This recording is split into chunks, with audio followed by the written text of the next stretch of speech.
الحمدللہ رب العالمین نہیں، لفظ الحمد کی پوری تعریف جب تک امام مولا علی نے وضاحت کی تو اس میں جناب پوری رات گزر گئی. کتنا علم تھا قرآن پر. کیسے السلام علیکم ورحمۃ اللہ وبرکاتہ. دوستو، حضرت مولا علی شیر خدا رضی اللہ تعالی عنہ کس قدر قرآن پاک پر عبور رکھتے تھے، چلیے سنتے ہیں. ہیں مولا علی شیر خدا کرم اللہ تعالی وجہ الکریم کس قدر قرآن پاک پر عبور رکھتے تھے کہ ایک بار حضرت مولا علی کا دور خلافت تھا، نماز عشاء ہوئی تو مولا علی نے حضرت عبداللہ ابن عباس سے فرمایا کہ ذرا مجھے تنہائی میں ملنا. پہلے سمجھ لیجیے حضرت عبداللہ ابن عباس کون ہیں. یہ سلطان المفسرین کہلاتے ہیں. وہ شخصیت ہے جنہیں پیارے آقا نے یہ دعا دی تھی، اللہم علمہ الکتاب، اے اللہ عبداللہ کو قرآن کا علم عطا فرما. اور اتنا قرآن کی تفسیر آپ کو آتی تھی کہ آپ فرماتے تھے اگر میرے اونٹ کی رسی بھی گم ہو جائے نا میں اس کو بھی قرآن سے تلاش کر لوں گا. یعنی قرآن کے اندر ایسا غوطہ لگاتے تھے اور قرآن سے ایسے علوم نکال کر لاتے تھے. مولا علی نے کہا مجھے ذرا اکیلے میں ملیے گا. نماز سے فارغ ہوئے تو مولا علی نے جب دونوں کی ملاقات ہوئی تو آپ نے فرمایا اے عبداللہ الحمدللہ رب العالمین، سب تعریفیں اللہ کے لیے ہیں جو تمام جہانوں کا پالنے والا ہے. سورہ فاتحہ کی پہلی آیت ہے. اے عبداللہ ذرا اس میں جو الف کا معنی ہے ذرا بتاؤ نا. الحمدللہ جہاں سے شروع ہو رہی ہے الف کا معنی کیا ہے؟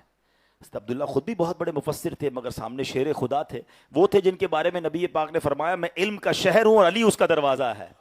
کہا حضور آپ ہی بتا دیجئے. حضرت عبداللہ کہتے ہیں مولا علی نے لفظ الف پر تقریر شروع کی، الف کی تفسیر بیان کرنا شروع کی. فرماتے ہیں کئی گھنٹے گزر گئے اور مولا علی صرف لفظ الف کی تفسیر فرماتے رہے. پھر کہتے ہیں میں نے مولا علی نے کہا کہ اے عبداللہ الف کے بعد جو لام ہے اس کا معنی بیان کرو. کہتے حضور آپ ہی بیان کیجئے. مولا علی لام کی تعریف بیان کرنا شروع کی. فرمایا تعریف کرتے کرتے کئی گھنٹے گزر گئے. ابھی قرآن پاک کی پہلی آیت کے پہلے لفظ الحمد کی پوری وضاحت ہوئی کہ اذان فجر ہو گئی. عشاء کی نماز کے بعد یہ محفل شروع ہوتی ہے. الحمدللہ رب العالمین نہیں، لفظ الحمد کی پوری تعریف جب تک امام مولا علی نے وضاحت کی تو اس میں جناب پوری رات گزر گئی. کتنا علم تھا قرآن پر، کیسا عبور تھا قرآن میں، کتنا غور تھا. آئے ہائے ہائے. ہم کہتے تو ہیں اپنے آپ کو میں پنجتن کا غلام ہوں، مجھے مولا علی سے بڑا پیار ہے، مگر بتاؤ نا ہم قرآن کو کتنا سمجھتے ہیں، ہمیں قرآن کا کتنا علم ہے، ہم قرآن سے کتنی محبت رکھتے ہیں. اے میرے پیارے اسلامی بھائیوں غور کیجئے قرآن کریم کتنی جامع کتاب ہے. مولا علی قرآن کریم کی تفسیر کرنے بیٹھے تو ایک ہی لفظ کی وضاحت میں پوری رات گزر گئی.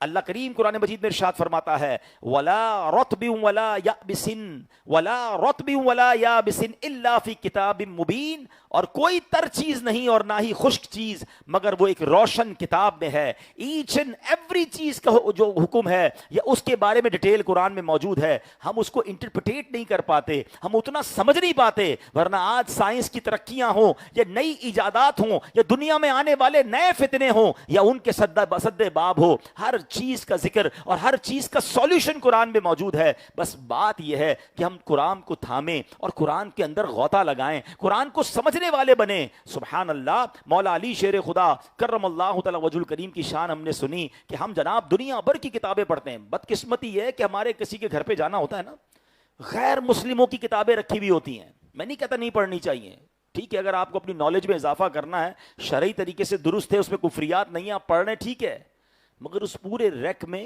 قرآن پاک کی تفسیر نظر نہیں آتی. کوئی حدیث پاک کی کتاب، نبی حدیث کیا ہے؟ پیارے آقا کی باتیں ہیں. ہائے ہائے، نبی پاک کی گفتگو ہے نا. وہ گفتگو کیسی ہے؟ جیسے کہ جس سے موتی جڑتے تھے.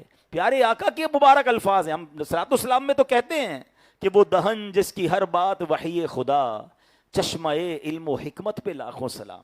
فلاں کے گولڈن ورڈز، فلاں کی سنہری باتیں، فلاں کے اقوال زریں بڑے پڑھتے ہیں لوگ. ارے میرے آقا نے کیا فرمایا اس کو پڑھنے کا ٹائم نہیں ہے.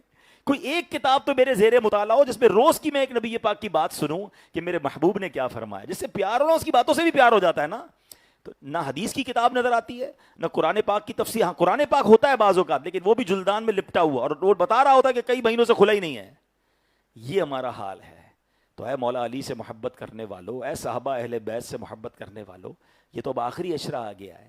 نیت کریں کہ انشاءاللہ ہم قرآن مجید فرقان حمید سے پکی دوستی کریں گے. قرآن کو انڈرسٹینڈ کیجئے. حضرت عبداللہ بن مسعود فرماتے ہیں, صحابی رسول جن کا میں نے ذکر کیا, سلطان المفسرین, کہتے ہیں ان القرآن شافع و مشفع, قرآن کریم شفاعت کرنے والا ہے اور اس کی شفاعت بھی قبول کی جائے گی. فمن جعلہ امامہ قادہ الی الجنہ, جو قرآن کریم کو اپنا امام اور پیشوا بنا لے, قرآن کریم اسے جنت میں لے جائے گا.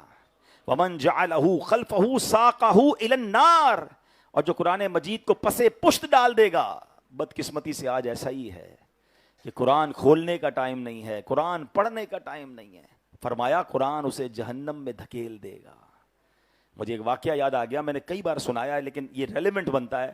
ہمارے گھروں کا اس وقت حال یہی ہے. رمضان میں شاید کچھ تلاوت ہو رہی ہوگی, مگر اس کے بعد کیا قرآن سے ہمارا کنیکشن ہے. ایک شخص نے ایک امام صاحب کی, ایک مولانا صاحب کی اپنے گھر پہ دعوت کی کہ حضرت آئیے ذرا گھر پہ کھانا کھائیے, دعا بھی کر دیجئے. ڈرائنگ روم میں بٹھایا اور کھانے پینے کا انتظام کرنے چلا گیا. کھانا وغیرہ کھا کے امام صاحب دعا کر کے چلے گئے. بیٹا آیا, کہتا ہے ابو جان کمرے میں کون آیا تھا؟ کہا امام صاحب آئے تھے. کہا میرے بہت سارے پیسے پڑے ہوئے تھے, غائب ہو گئے ہیں. کہتا کیسی بات کر رہے ہو, امام صاحب ہیں, تم نے کہیں بھول گئے؟ نہیں ابو میں نے یہیں رکھے تھے. بڑا پریشان کیونکہ پیسے زیادہ تھے, ٹینشن میں آ گیا. ابو کو سمجھایا, ابو کہ میں تو امام صاحب سے بات نہیں کروں گا, اتنی نیک شخصیت ہے, کوئی امام صاحب چوری کرنے تھوڑی آئے تھے, تم نے کہیں رکھ دیا ہوگا. کہتا نہیں ابو یہی رکھے تھے. بہرحال دل میں اس نے رکھی بات, پیسے زیادہ تھے, یاد تھے اس کو. 6 مہینے, سال بعد, 1 سال بعد پھر انہوں نے امام صاحب کی دعوت کی. بچہ تو بچہ ہی ہوتا ہے, اس کو اپنے پیسے یاد تھے. ابو کو دعوت یاد تھی, بچے کو پیسے یاد تھے. جیسے امام صاحب آئے تو ابو کھانا لینے گئے تو اس نے کان میں امام صاحب سے پوچھ لیا, امام صاحب ایک بات کہوں, ناراض مت ہوئیے گا. بولو بیٹا کیا مسئلہ ہے؟ کہا پچھلے سال بھی آئے تھے نا, میرے کچھ پیسے تھے, بڑے زیادہ پیسے تھے, آپ جب سے گئے وہ پیسے نہیں مل رہے. آپ ناراض مت ہوئیے گا, میں آپ کو کچھ کہہ نہیں رہا, آپ کو نظر آئے تھے. یہ سن کر امام صاحب رونے لگ گئے. اتنی دیر میں والد صاحب بھی آ گئے. بیٹے نے کہا میں نے امام صاحب سے پوچھا ہے, وہ تو رو رہے ہیں. کہا دیکھا میں نے کہا تھا نا تمہیں نہیں کرنا تھا. امام صاحب کو کتنا دکھ ہوا. آپ معاف کر دیں, ہم آپ کو چور نہیں کہہ رہے, بس یہ بچہ تھا اس نے پوچھ لیا. کہتے میں اس لیے نہیں رو رہا کہ اس نے مجھ سے سوال کیا ہے. یہ سامنے آپ کی کبٹ کے اندر قرآن پاک ہے, ذرا نکالیے. انہوں نے قرآن پاک نکالا, کہا اس کو کھولیے. وہ جلدان کے اندر لپٹا ہوا تھا, اس کو کھولا تو سارے پیسے اس کے اندر پڑے تھے. کہا بیٹا جب کھانا لینے آپ کے ابو گئے نا تو پیسے بکھرے ہوئے تھے, میں نے پیسے سمیٹ کے قرآن میں رکھ دیے کہ روز تلاوت ہوتی ہوگی, آپ قرآن کھولیں گے آپ کو پیسے مل جائیں گے. میں رو اس لیے رہا ہوں کہ پورا سال ہو گیا ہے آپ کے گھر میں قرآن نہیں کھلا ہے. سچ بتاؤ یہ حال نہیں ہے ہمارا؟ موبائل روز کھلتا ہے, بلکہ کئی بار کھلتا ہے, نماز میں بھی جی چاہتا ہے کھولنے کو. ابھی بیان کے دوران بھی کئی لوگ چیک کر رہے ہوں گے, چین نہیں آتا. مگر قرآن کھولنے کا جی کیوں نہیں چاہتا؟ اتنی دوری قرآن سے. آپ دوبارہ یہ حدیث سنیں کہ جو قرآن کو اپنا پیشوا بنائے گا, امام بنائے گا, قرآن اسے جنت میں لے جائے گا. اور جو قرآن کریم کو پسے پشت ڈال دے گا, قرآن مجید اسے جہنم میں دھکیل دے گا. نہ کریں ایسا. یہی تو مہینہ ہے اپنے آپ کو سدھارنے کا, یہی تو مہینہ ہے اچھی نیتیں کرنے کا. اب آپ کہیں یار بیزی لائف ہے, اتنا بڑا بزنس ہے, اتنے سارے کام ہیں, اب قرآن کا ٹائم کہاں سے نکالوں؟ کمال ہے. ویسے جو یہ جواب بھی دیتا ہے نا اس کو سوچنا چاہیے کہ سارے کام بعد میں, پہلے اللہ کا کلام, یہ اللہ کا پیغام ہے میرے لیے. لیکن پھر بھی دعوت اسلامی نے آپ کے لیے کتنی آسانی کر دی ہے کہ جناب بچے تو مدرسے میں جاتے ہیں, بڑے کہاں جائیں, ہم نے بڑوں کے مدرسے بنا دیے. مسجد میں آئیے, ہمارے امام صاحب ہیں, آپ فجر میں آ جائیں, عشاء کے بعد آ جائیں, آپ کو 10 15 20 منٹ پڑھا دیں گے, آپ کا مخارج ٹھیک کر دیں گے, آپ کی تلاوت ٹھیک کر دیں گے, پھر آپ خود ہی پڑھ لیں, پھر خود ہی ترجمہ تفسیر سنیں. اب تو دعوت اسلامی والوں نے تفسیر قرآن آن لائن بھی کر دی ہے, اس کی آڈیو بھی جاری کر دی ہے. اصل بات یہ ہے کہ ذہن بن جائے, ورنہ جس کا ذہن ہوتا ہے نا, نیا سافٹ ویئر آ جائے, نئی کوئی اپلیکیشن آ جائے, خود ہی ڈھونڈ کے اس کا ٹیوٹوریل بھی ڈھونڈ لیں گے, اس کو یوٹیوب پہ بھی سرچ کریں گے, 4 دوستوں سے بھی پوچھیں گے یار اس کے بینیفٹ بتاؤ, اس کا طریقہ بتاؤ, میں آ رہا ہوں تیرے گھر پہ بھائی, مل کے سیکھتے ہیں کیسے کرنا ہے. آج کل آرٹیفیشل انٹیلیجنس کا زمانہ ہے, کیسے سرچ کرنا ہوتا ہے, کیسے سب کر لیں گے. قرآن کے بارے میں یار ابھی تو واقعی مشکل ہے, اب تو کیسے پڑھیں. یعنی جس کو نہیں کرنا نا, ایک جملہ یاد کر لیں, امیر اہل سنت کا بڑا تاریخی جملہ ہے. آپ فرماتے ہیں جس کو کرنا ہونا اس کے لیے راستے بہت, جس کو نہ کرنا ہو اس کے لیے بہانے بہت. فیصلہ آپ کر لیں. اگر کرنا ہے, مجھے قرآن سیکھنا ہے, تو جس کو دیکھے نا وزن کم کرنا ہوتا ہے.